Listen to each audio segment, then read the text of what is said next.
uranium exploration in our state, without the consultation or the consent of New South Wales residents. And today marks the deadline of the 60-day period for mining companies to express an interest in uranium exploration in New South Wales.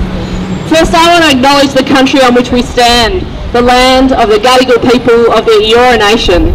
I want to acknowledge the elders past and present, and also the elders that are here today from that nation and from others across the country. And I also want to acknowledge this week the passing of Aunty Isabel Coe, a remarkable Aboriginal warrior and leader, and an important part of the long-term movement for a nuclear-free future in Australia.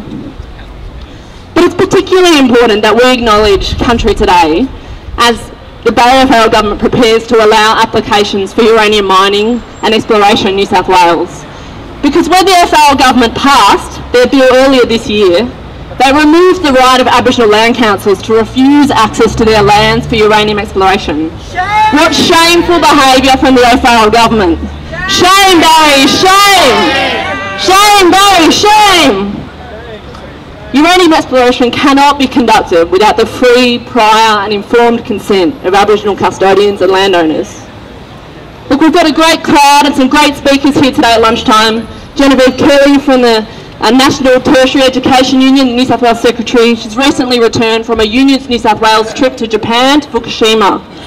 Jamie Parker, the member for Balmain and Greens New South Wales spokesperson on uranium. Richard Bornowski, former diplomat, University of Sydney adjunct professor and author of the new book Fallout from Fukushima, and Linda Burney, Deputy Leader of the Opposition and member for Canterbury, and she'll be joining us in a few minutes. But first up we're going to hear from Jamie Parker, the Greens New South Wales spokesperson on uranium, member for Balmain. Jamie, thanks. Good morning, ladies and gentlemen. I too acknowledge the traditional owners of the land, the Gadigal people of the Eora Nation, and pay my respects to their elders both past and present. Well, I'm here today to make a very important point about why New South Wales should not enter into the nuclear cycle. As we've heard already, today marks the end of the initial 60-day period for expressions of interest for uranium exploration in New South Wales. And this overturning of the 26-year moratorium on uranium exploration and mining in New South Wales was done without a commitment by the government before the election. It was done without consultation with the community, and more importantly, it was done just months after the government had committed itself not to engage in uranium exploration. But what we see is again and again the power of the mining industry, whether it's the coal industry or the coal seam gas industry and now the uranium industry. But this industry is different to other industries because we know that the impact of uranium exploration will inevitably lead to uranium mining. And that will have impacts in particular on Indigenous communities. It will have impacts on the workers in the mines and the people who transport this product. And more importantly, it enters Australia again into the nuclear cycle, a cycle where we've seen Australian uranium in the Fukushima reactors. And that is what we're here today to say no to. We're here to say yes to renewables and no to uranium exploration. One of the great challenges here in New South Wales is this government constantly claims, well, it's all about the economic return, that we need to be making more and more money. But what we know is with uranium mining and uranium exploration that the cost to the taxpayer is enormous when the full costs of uranium are taken into account. How we manage and transport uranium, how we clean up uranium mines, and as we know in Rum Jungle, we know that at that mine, tens of millions of dollars are being spent by the federal government just to address some of the waterway matters, not to mention a full clean-up of that mine. And that makes it very clear what is at stake here. Our environment is at stake, the cost to taxpayers is at stake, and Australia's involvement in the nuclear cycle is at stake here today, and that's why we're saying no. It's also important to recognise that when it comes to this matter of uranium mining, that the state Labor opposition is doing the right thing, and I acknowledge that. But what we're seeing federally is the government opening the floodgates to uranium export, and that is what's driving the uranium industry here in New South Wales. Now we're even looking at exporting to India, which is not a signatory on the Nuclear Non-Proliferation Treaty. So now this government, in cahoots with the Liberal Party, federally, is looking to generate even more demand for uranium as more and more markets are opened up. And we've crossed the threshold, now exporting to countries which aren't signatories to the Nuclear Non-Proliferation Treaty. And what that means is Australian uranium is now potentially entering the nuclear weapons cycle. And that is what we need to make very clear to the community in New South Wales, that the mining of radioactive material here in New South Wales is dangerous, but it has the potential now to enter the nuclear weapons cycle. And that's just another reason why we're here to say yes to renewables and no to nuclear. Can I say finally that Chris Harcher, the Minister for Energy, has been dodging this issue. We want him to come clean to the public about what companies are interested in exploring for uranium and which areas of our state will be impacted. Because we know that once exploration commences, the next logical step is mining. And we know the government has softened up, if you like, the Indigenous communities by taking rights away from land councils. We know that the impact of these mines will predominantly be in communities, Aboriginal communities around New South Wales. And the most important point that we need to be remembering here is the Liberal government did not introduce a bill to mine uranium. And why didn't they do that? Because they wanted to test the waters. They wanted to see what the reaction from the community would be. They didn't have the confidence to move a motion or move a bill specifically for uranium mining. So they're trying it out now. They're seeing what will happen when they just put forward uranium exploration. And this is why we need the campaign to build. That's why I'm delighted to see representatives here from organisations like the CFMEU, from the NTEU. I see Arthur's here from the South Coast Labor Council observing this discussion.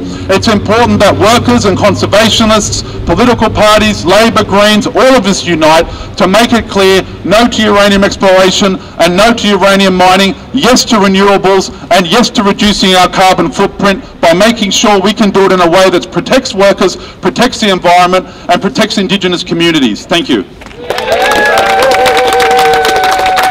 Thanks for that, Jamie, and I can see folks of you here in your lunch times from environment organisations, from youth and student organisations, from Aboriginal land councils, from the Labor Party, from the Greens, from Sydney's Japanese community, and from trade unions, the Maritime Union, the Mining Union, the CFMEU, and United Voice, my union. Thank you for coming.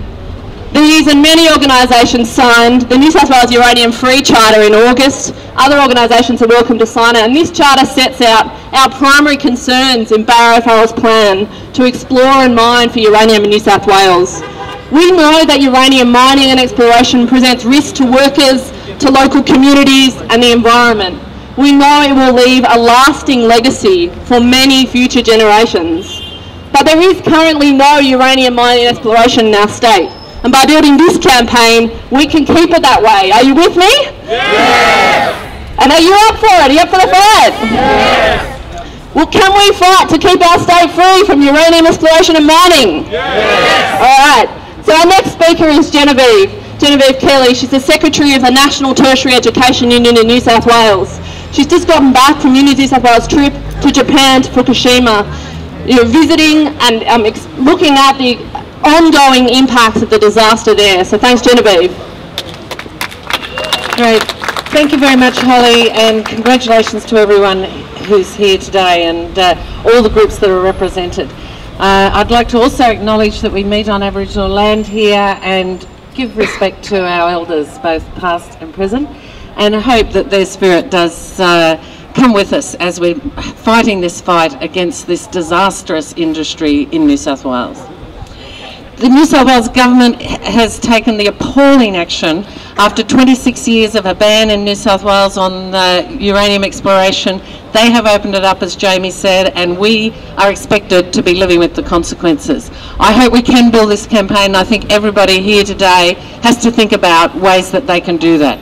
For the federal government to be doing that in the context of the biggest nuclear disaster that we've seen in Japan in less than just a little bit over a year ago is just absolutely appalling and unconscionable behaviour on the behalf of the Premier and the Liberal government here. It is just disgusting.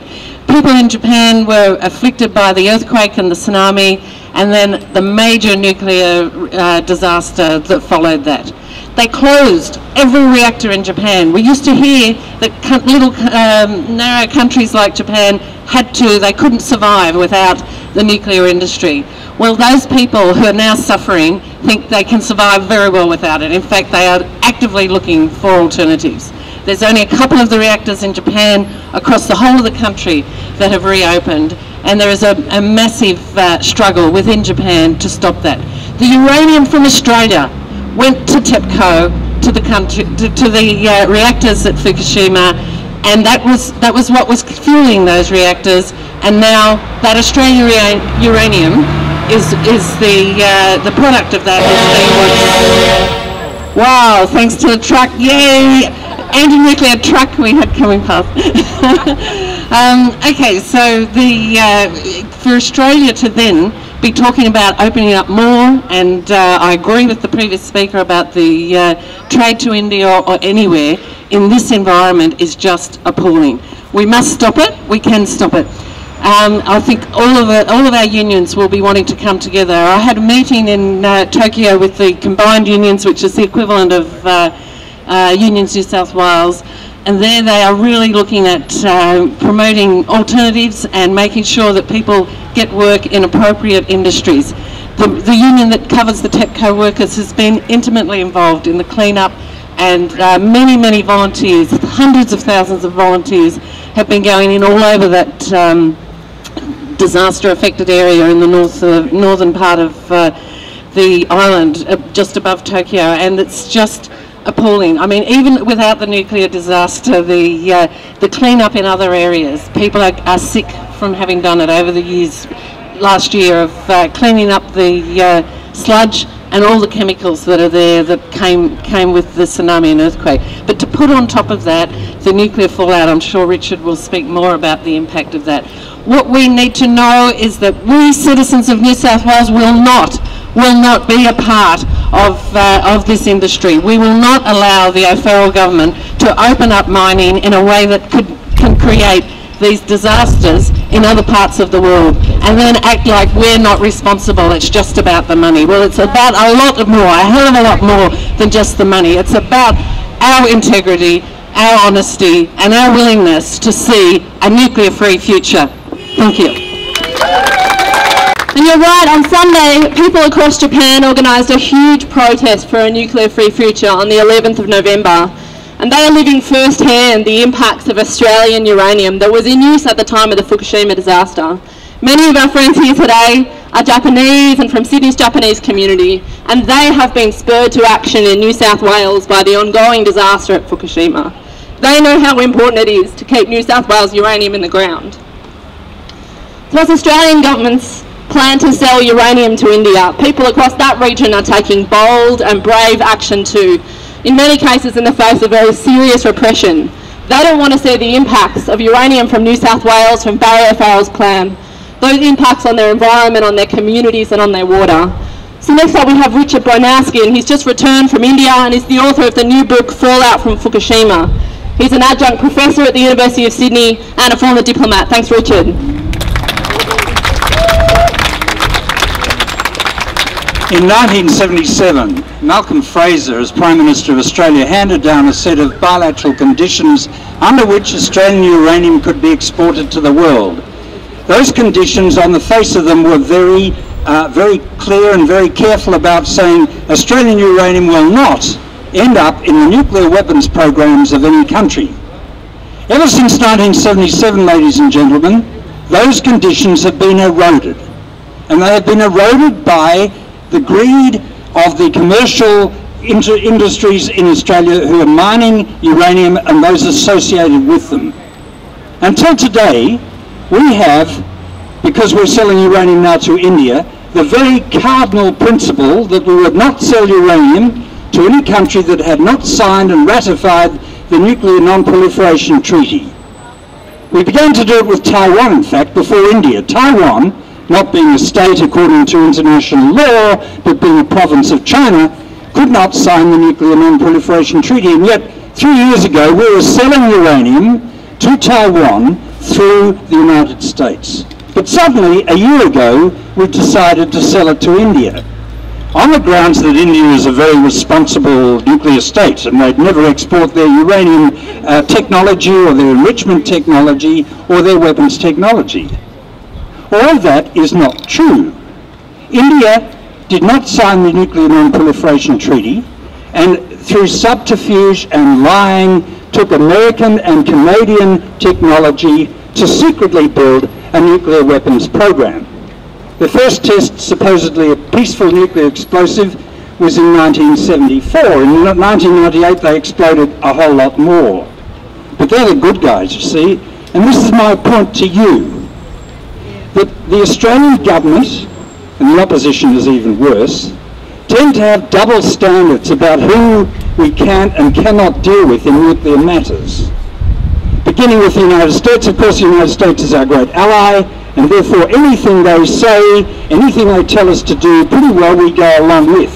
And after 34 years in the Australian Foreign Service, I can give you many case studies of where Australia no longer in many respects has a foreign policy. It is dictated to us in Washington.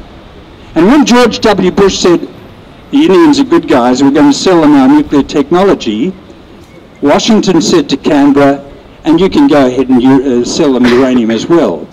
India has a very aggressive nuclear weapons program. They're putting into land assets on rockets, into their sea submarines, sea-launched ballistic missiles, and into their air force, a trilateral nuclear capacity of enormous potential.